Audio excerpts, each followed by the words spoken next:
Hello बच्चों, मेरा नाम है विवेक कुमावत और आज के इस वीडियो में हम डिस्कस करने वाले हैं इलेक्ट्रिक सेल को। तो इलेक्ट्रिक सेल होता क्या है? सबसे पहले अगर हम बात करें तो आप बोर्ड पर इन मोटे मोटे अक्षरों में लिखी हुई डेफिनेशन को देख सकते हैं।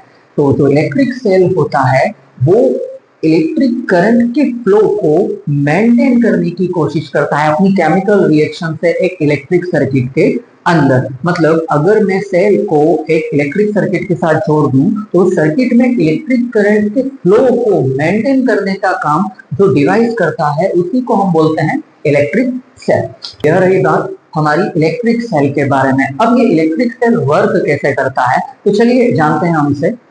तो इसके लिए मैं यहाँ पर क्या कर रहा हूँ, मैं एक लेड एसिड बैटरी को एक्सप्लेन करने की कोशिश कर रहा हूँ कि ये फाइनली जो सेल है वो वर्क कैसे करेगा। तो इसके लिए मैंने एक लेड एसिड बैटरी ली है जिसका यह एक कंटेनर है।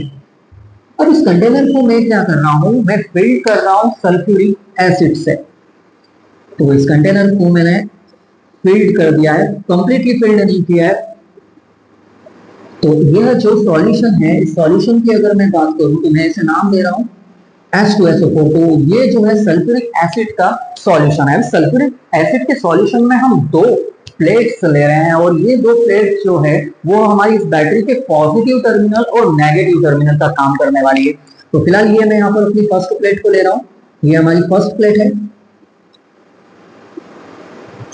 और ऐसे कैसे अगर हम बात करें तो ये रही हमारी सेकेंड प्लेट।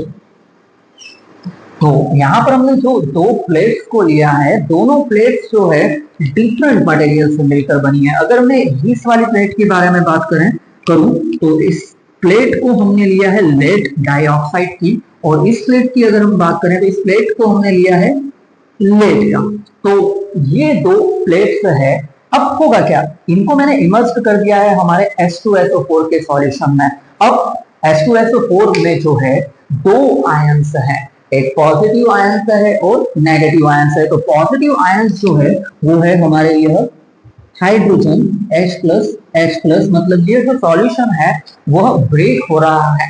और सेकेंड नेगेटिव आयंस की अगर हम बात करें तो वो नेगेटिव आयंस जो हो जाएंगे वो हो जाएगा हमारा सल्फेट। तो सल्फेट की अगर हम बात करें तो यह हमारा नेगेटिव आयन है। अब होगा क्या कि ये जो पॉजिटिव आयंस वाला आयंस है ये हमारे इस इमर्स्ड प्लेट से कोलाइड होना शुरू हो जाएंगे। और जब ये आयंस इस प्लेट के साथ कोलाइड होना शुरू कर देंगे तो अपने चार्ज को इस प्लेट को दे देंगे और ये प्लेट जो है वो पॉजिटिवली चार्ज होना शुरू हो जाएगा। और ऐसे कैसे अगर हम इस सल्फेट के नेगेटिव आयन के बारे में बात करें तो ये नेगेटिव आयन जब हमारी इस लेड की प्लेट के साथ कोलाइड होंगे तो अपने नेगेटिव चार्ज को इस प्लेट को दे देंगे, जिससे हमारी ये प्लेट जो है वो नेगेटिवली चार्ज होती चली जाएगी। अब धीरे धीरे जो है यही पॉजिटिव आयंस कोलाइड होते चले जाएंगे, इस प्लेट के साथ टकराते चले जाएंगे और धीरे धीरे हमारी जो लेड डाइऑक्साइड की प्लेट है इसका पॉजिटिव पोटेंशियल जो है वो धीरे धीरे धीरे बढ़ना शुरू हो चला जाएगा। ऐसे के ऐसे यह जो नेगेटिव आयंस है जब इस लेड की प्लेट के साथ कोलाइड होंगे और अपने नेगेटिव चार्ज इस प्लेट को देते चले जाएंगे तो यह जो लेड की प्लेट है वह नेगेटिवली चार्ज होती चली जाएगी। मतलब नेगेटिव पोटेंशियल जो है इस प्लेट का वो भी बढ़ता चला जाएगा। तो कहीं ना कहीं अगर हम बात करें इस प्लेट का पॉजिटिव पोटेंशियल बढ़ता चला जा रहा है, इस प्लेट की बात करें तो नेगेटिव पोटेंशियल बढ़ता चला जा रहा है। तो पॉजिटिव पोटेंशियल का बढ़ते चले जाना, नेगेटिव पोटेंशियल का बढ़ते चले जाना, मतलब इन दोनों प्लेट्स के बीच में पोटेंशियल डिफरेंस जो है वह बढ़ता चला जा रहा है। अब होगा क्या, यह रिएक्शन ऐसे ही चलती रहेगी, हमारी यह वाली प्लेट पॉजिटिवली चार्ज होती रहेगी, लेकिन एक स्टेज ऐसी आ जाएगी कि अब जो पॉजिटिव आयंस हैं ये जब इस पर स्ट्राइक करने की कोशिश करेंगे, इसकी तरफ आगे बढ़ने की कोशिश करेंगे, लेकिन इस प्लेट पर मौजूद पॉजिटिव चार्ज का रिपल्सिव फोर्स इस पर इतना ज्यादा एक्ट होगा कि ये जो आयन है अब इस प्लेट के साथ टकरा नहीं पाएगा और ये जब इसके पास आने की कोशिश करेगा तो ये कहीं ना कहीं रिपेल हो जाएगा। मतलब अब हमारी प्लेट जो है वो पॉजिटिवली चार्ज होना बंद हो चुकी है। ऐसे कैसे अगर हम बात करें इस सल्फेट के नेगेटिव आयंस की तो ये कोलाइड होने से ये लेड की प्लेट कंप्लीटली जब चार्ज हो जाएगी, मतलब इस पर इतना नेगेटिव चार्ज आ जाएगा कि अब ये नेगेटिव आयन जब इस पर स्ट्राइक करने के लिए आगे बढ़ेगा, लेकिन रिपल्सिव फोर्स एक्ट होने के कारण ये जो है अब अपने नेगेटिव चार्ज जो है इस लेड की प्लेट को आगे नहीं दे पाएगा। तो कहीं ना कहीं अगर हम बात करें तो हमारे सेल में जो पोटेंशियल डिफरेंस बढ़ता चला जा रहा था वो अब कहीं ना कहीं जाकर रुक चुका है। मतलब अब न तो हमारी प्लेट का पॉजिटिव पोटेंशियल बढ़ेगा ना ही नेगेटिव पोटेंशियल बढ़ेगा। मतलब कहीं ना कहीं अब जो पोटेंशियल डिफरेंस है वो कहीं ना कहीं मेंटेन होकर रुक चुका है। तो अब इस केस में जब अगर हम बात करें इन दोनों प्लेट्स के पोटेंशियल डिफरेंस के बारे में, तो यही पोटेंशियल डिफरेंस जो होता है वो बैटरी का मैक्सिमम पोटेंशियल डिफरेंस होता है और इसी मैक्सिमम पोटेंशियल डिफरेंस को हम बोलते हैं ईएमएफ। तो ईएमएफ होता क्या है, ठीक इसके नेक्स्ट वीडियो में हम ईएमएफ और टर्मिनल वोल्टेज दोनों को डिस्कस करने वाले हैं। तो फिलहाल जो है अब ये आयंस का प्लेट के साथ जो कोलिजन है और कोलाइड होकर अपना चार्ज देना, जो इन प्लेट्स को ये H जो है इस लेड डाइऑक्साइड की प्लेट को पॉजिटिव चार्ज दे रहा है और ये सल्फेट का आयन इस लेड की प्लेट को नेगेटिव चार्ज दे रहा है, वो कहीं ना कहीं अब रुक चुका है। तो इस केस में जब हम पोटेंशियल को मेजर कर रहे हैं तो हमने बात की कि यही हमारा मैक्सिमम पोटेंशियल डिफरेंस होगा इन प्लेट्स के बीच में और इसी को हम बोलते हैं ईएमएफ। लेकिन अगर मैं अब अपने सेल को एक कंडक्टिंग वायर के थ्रू जिसका अपना एक इंटरनल रेजिस्टेंस होगा, तो ये सिंबल है इसका अपना एक रेजिस्टेंस होगा, तो ये सिंबल है रेजिस्टेंस का। तो इस वायर को जब मैं इस दोनों प्लेट के साथ कनेक्ट कर दूंगा तो होगा क्या, हमारा नेगेटिवली चार्ज प्लेट से इलेक्ट्रॉन जो है वह फ्लो होना शुरू कर देंगे, लेकिन कहां कहां, इस एक्सटर्नल सर्किट में ही, इस सॉल्यूशन के अंदर बिल्कुल भी नहीं। तो होगा क्या, ये नेगेटिव चार्ज जो है, तो नेगेटिव चार्ज जो हमारे इलेक्ट्रॉन है वह इस सर्किट में मूव करना शुरू कर रहे हैं और इनके मोशन की वजह से होगा क्या, हमारे इस एक्सटर्नल सर्किट में इलेक्ट्रिक करंट फ्लो हो जाएगा जिसकी डायरेक्शन कुछ ये रहने वाली है। तो ये जो पॉजिटिवली चार्ज प्लेट है इसे हम बोलते हैं एनोड और जो नेगेटिवली चार्ज प्लेट है इसे हम बोलते हैं कैथोड। तो इस केस में हमारा जो इलेक्ट्रिक करंट होगा इस एक्सटर्नल सर्किट में वो एनोड से कैथोड की ओर फ्लो होगा। अब होगा क्या, मतलब हमारी जो इलेक्ट्रिक एनर्जी इस बैटरी के अंदर स्टोर है और जब ये करंट फ्लो हुआ तो ये इलेक्ट्रिक एनर्जी जो है वो लॉक होना शुरू हो जाएगी। लॉक होने से होगा क्या कि ये जो बैटरी का जो मैक्सिमम पोटेंशियल था, जो पॉजिटिव पोटेंशियल था और इस प्लेट का मैक्सिमम नेगेटिव पोटेंशियल था, वो धीरे धीरे जो है वो कम होना शुरू हो जाएगा। तो जब ये कम होना शुरू हो जाएगा तो वापस से यही प्रोसेस, ये जो पॉजिटिव आयंस है वो फिर कोलाइड होना शुरू हो जाएंगे और इसे चार्ज करते रहेंगे। तो ये इस तरीके से पॉजिटिवली चार्ज होती रहेगी। अब इधर भी नेगेटिव चार्ज जो है प्लेट का वो कम हो गया है करंट फ्लो होने के कारण, तो ये जो नेगेटिव आयंस है अब इससे स्ट्राइक करना शुरू कर देंगे और अपनी चार्ज जो है इस प्लेट को देते चले जाएंगे। लेकिन अब यहाँ पर एक परेशानी होना शुरू हो जाएगी। परेशानी नहीं हो कहूं कि अब हमारा जो सेल है उसका पोटेंशियल डिफरेंस जो है वो वापस मैक्सिमम स्टेट पर नहीं जा पाएगा। क्यों? क्योंकि अब हो क्या रहा है कि हमारे सर्किट में जो है करंट अब फ्लो होने लग गया है और जब ये करंट फ्लो हो रहा है तो कहीं ना कहीं इससे इलेक्ट्रिक एनर्जी की रिक्वायरमेंट होगी, जरूरत होगी सर्किट में अपने फ्लो को मेंटेन करने के लिए। तो वही एनर्जी जो है मैक्सिमम इन टर्मिनल के बीच के पोटेंशियल डिफरेंस को मैक्सिमम नहीं करती है, बल्कि यही एनर्जी जो है इलेक्ट्रिक करंट के फॉर्म में फ्लो होने लगेगी हमारे एक्सटर्नल सर्किट में।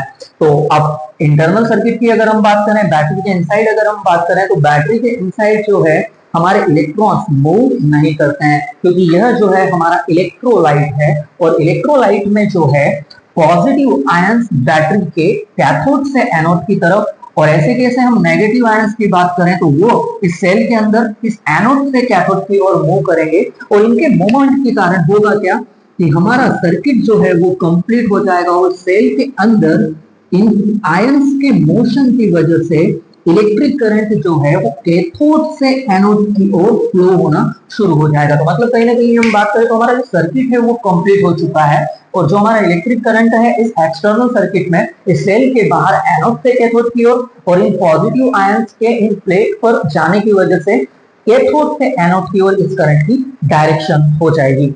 तो अब आपको यहाँ पर दो चीजों का ध्यान रखना है। कहीं ना कहीं अगर हम बात करें तो ये एक तरीके का ऑब्जेक्टिव भी बन सकता है कि फ्री इलेक्ट्रॉन्स जो होते हैं मैं बात कर रहा हूं यहाँ पर फ्री इलेक्ट्रॉन्स के बारे में।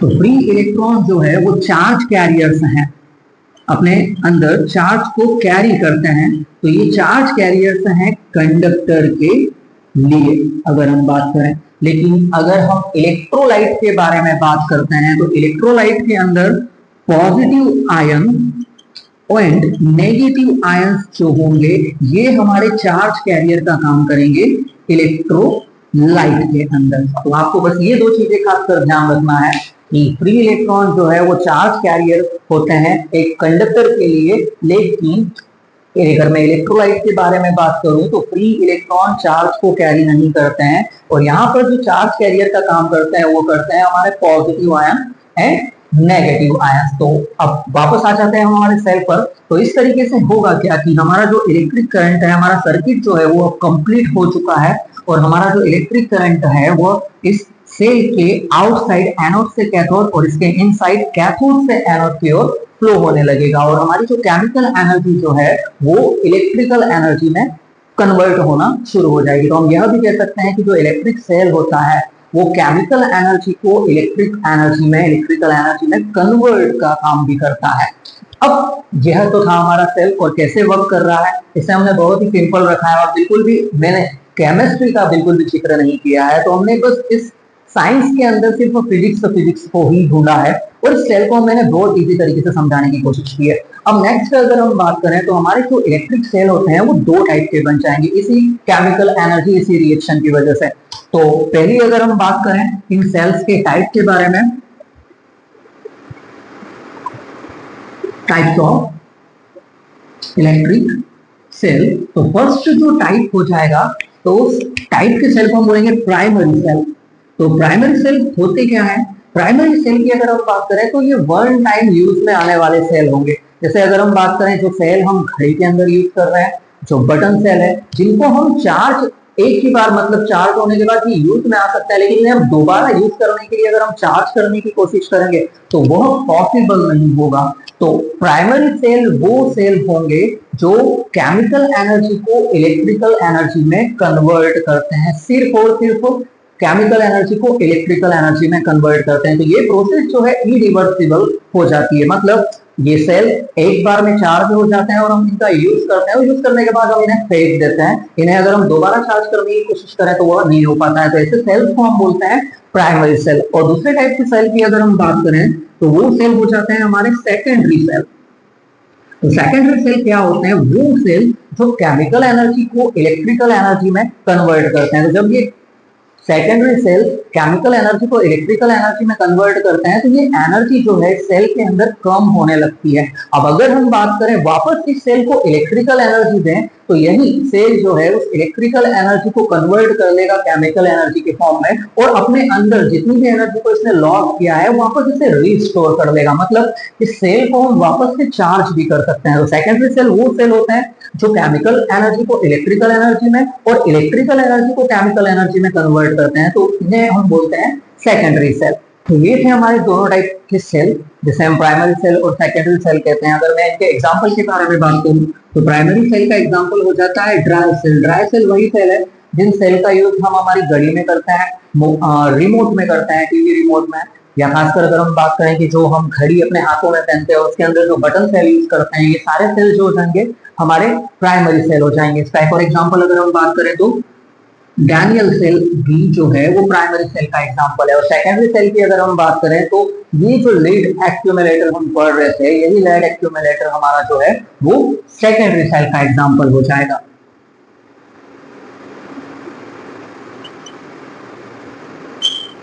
तो यही था सेल के बारे में। अब इसके नेक्स्ट वीडियो में हम ईएमएफ और टर्मिनल वोल्टेज को डिस्कस करेंगे। तो फिलहाल आज के वीडियो में फिलहाल इतना ही। उम्मीद है यह वीडियो आपको समझ में आया होगा। अगर यह वीडियो आपको अच्छा लगा है तो इस वीडियो को लाइक कीजिए, अपने दोस्तों के साथ शेयर कीजिए और हमारे यूट्यूब चैनल को सब्सक्राइब कीजिए। Thank you.